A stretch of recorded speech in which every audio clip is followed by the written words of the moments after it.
नमस्कार दोस्तों, आपका स्वागत है अपने YouTube चैनल PFP में। पिछले 1.5 महीने में निफ्टी 50 अपने ऑल टाइम हाई से 8% करेक्ट हो चुका है। 18,600 से 17,000 के लेवल से हमें दिखाई पड़ते हैं।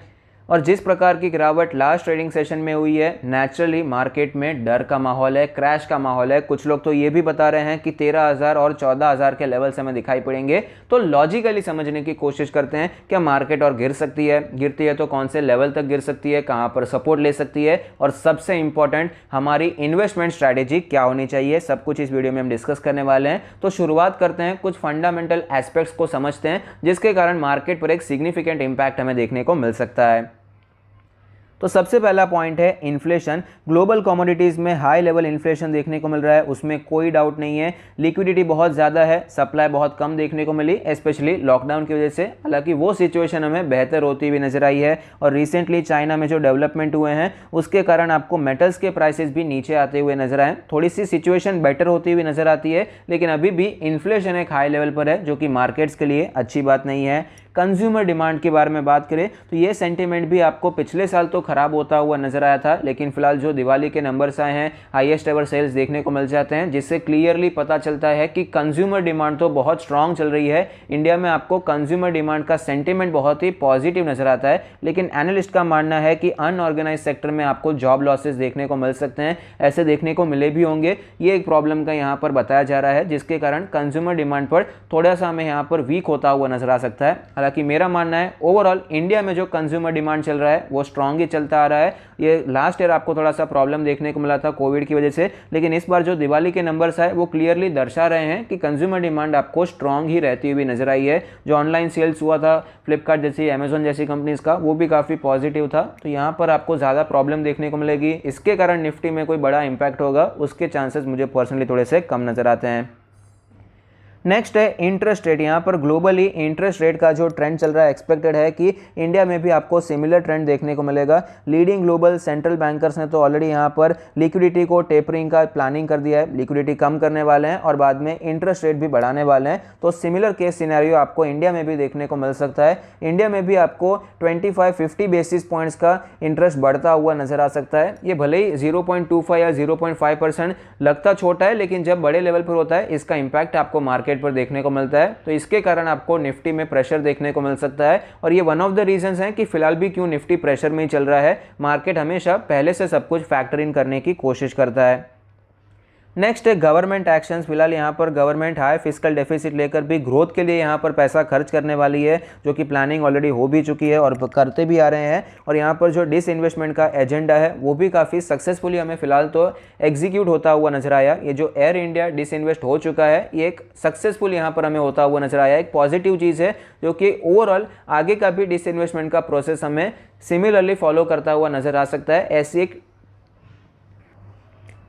एक्सपेक्टेशन लेकर चल सकते हैं। तो ये भी एक इंपॉर्टेंट पॉइंट है जिस पर हमें नज़र बनाकर रखना है कि भाई डिसइन्वेस्टमेंट कैसा होता है आगे आने वाले 1-2 सालों में। क्या एयर इंडिया जैसे डिसइन्वेस्ट हो गया एक्चुअली सक्सेसफुल, जो कि मुश्किल काम था, तो क्या ऐसे ही आगे होता जाएगा? अगर ऐसा होता है तो ये एक पॉजिटिव न्यूज़ की तरह लिया जाएगा और इसका सिग्निफिकेंट इम्पैक्ट, पॉजिटिव इंपैक्ट हमें मार्केट पर देखने को मिल सकता है।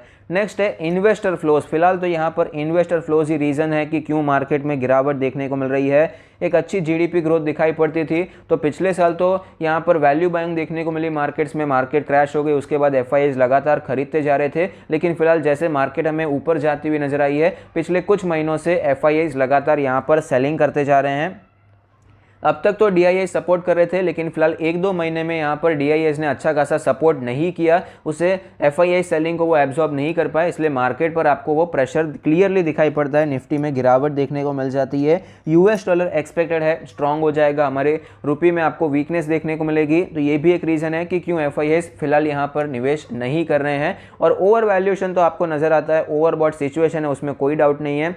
अगस्त से लेकर जो 16,000 के बाद का जो ब्रेकआउट हुआ था, उसके बाद जो तेज़ी आई है 16,000 से 18,600, वो जो टाइम पीरियड था निफ्टी 50 ने ग्लोबली हर एक मार्केट को पीछे छोड़ दिया है, आउट परफॉर्म किया है हमारी मार्केट ने। और ये एफआईएस जो होते हैं वो कोई हमारे जैसे इंडिविजुअल स्टॉक्स में यहाँ पर डाइवर्सिफिकेशन नहीं करते, वो पूरे कंट्री में, पूरे वर्ल्ड में डाइवर्सिफिकेशन करते हैं। हमारे लिए जैसे होता है ऑटो सेक्टर होता है, फार्मा सेक्टर होता है, हम वहाँ पर सेक्टरल रोटेशन करते हैं। ये लोग पूरे कंट्री को सेक्टरल रोटेशन में घुमा देते हैं। उनको यहाँ पर इंडिया में फिलहाल ऑफकोर्स यहाँ पर तेज़ी आई है तो वैल्यू कम नज़र आती है। चाइना में गिरावट देखने को मिलती है, स्टॉक्स हमें 20-25-50% क्रैश होते हुए नजर आते हैं। तो यहाँ से पैसा निकाल कर जहाँ पर बेटर वैल्यू नज़र आती है वहाँ पर वो निवेश कर रहे हैं। तो जब तक यहाँ पर गिरावट खत्म होगी, वापस यहाँ पर ये पैसा आपको घूमता हुआ नजर आता है। तो फिलहाल के लिए तो एफआईएस जो पैसा निकाल रहे हैं वो तो आंखों के सामने हमें नज़र भी आता है। तो ये एक फंडामेंटल एस्पेक्ट है जिसके कारण निफ्टी में हमें प्रेशर देखने को मिल जाता है।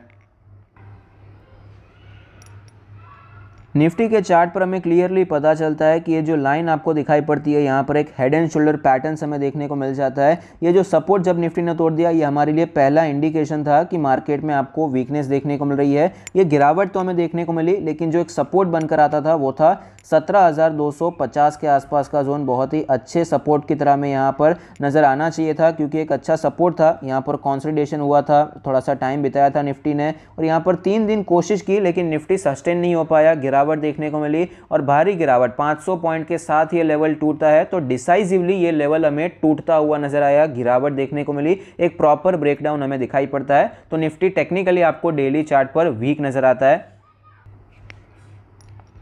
मार्केट क्रैश के बाद जब से यहाँ पर निफ्टी में रिकवरी हुई है, तब से पहली बार निफ्टी ने अपने 100 डेज के मूविंग एवरेज को भी तोड़ा है। ये भी हमें क्लियरली नज़र आता है। सेकेंड वेव के टाइम पे जब यहाँ पर गिरावट हुई थी तब भी 100 डेज का मूविंग एवरेज नहीं टूटा था, लेकिन लास्ट ट्रेडिंग सेशन में ये डिसाइसिवली आपको टूटता हुआ नजर आया। डेली RSI 31 चल रही है, जो कि एक लार्ज कैप इंडेक्स के लिए तो बहुत ही ज़्यादा लो लेवल है, बहुत ही ज़्यादा ओवरसोल्ड लेवल है। वीकली चार्ट के बारे में बात करते हैं। वीकली चार्ट पर ये जो मैं आपको दिखाने वाला हूँ, मैंने आपके साथ पहले भी शेयर किया है, एक बार फिर से शेयर कर लेता हूँ। ये जो ट्रेंड लाइन है निफ्टी का, आपको फिलहाल टूटता हुआ नजर आता है। यहाँ पर आप देख पाएंगे ये ट्रेंड लाइन पिछले 1-1.5 साल से निफ्टी फॉलो कर रहा है, और इस वीक ये ट्रेंड लाइन आपको टूटती हुई नजर आई, जिसका सिंपल मतलब है कि गिरावट देखने को मिल सकती है। निफ्टी और भी ज़्यादा नीचे जाता हुआ नजर आ सकता है। आज की जो ये वीक की जो कैंडल है, ये तो सिर्फ ब्रेकडाउन वाली पहली कैंडल है। इसके बाद एक फॉलोअप कैंडल एटलीस्ट हमें देखने को मिल सकती है, तो और भी ज़्यादा गिरावट हमें एक्सपेक्ट करनी चाहिए। ये तो यहाँ पर दिखाई पड़ता है। तो कौन से लेवल तक करनी चाहिए, तो यहाँ पर 16,800 पहले एक सपोर्ट की तरह नजर आता है।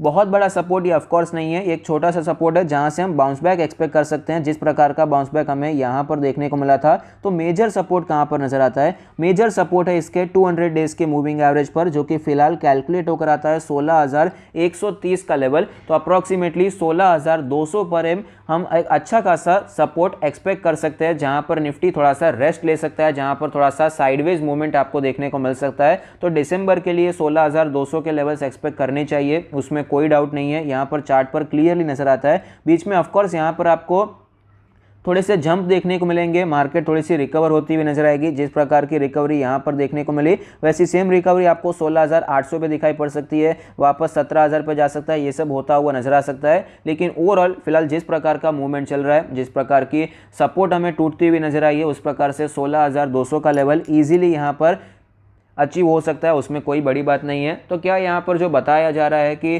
13,000 14,000 के लेवल आ जाएंगे, क्या वो लेवल्स हमें देखने को मिल सकते हैं?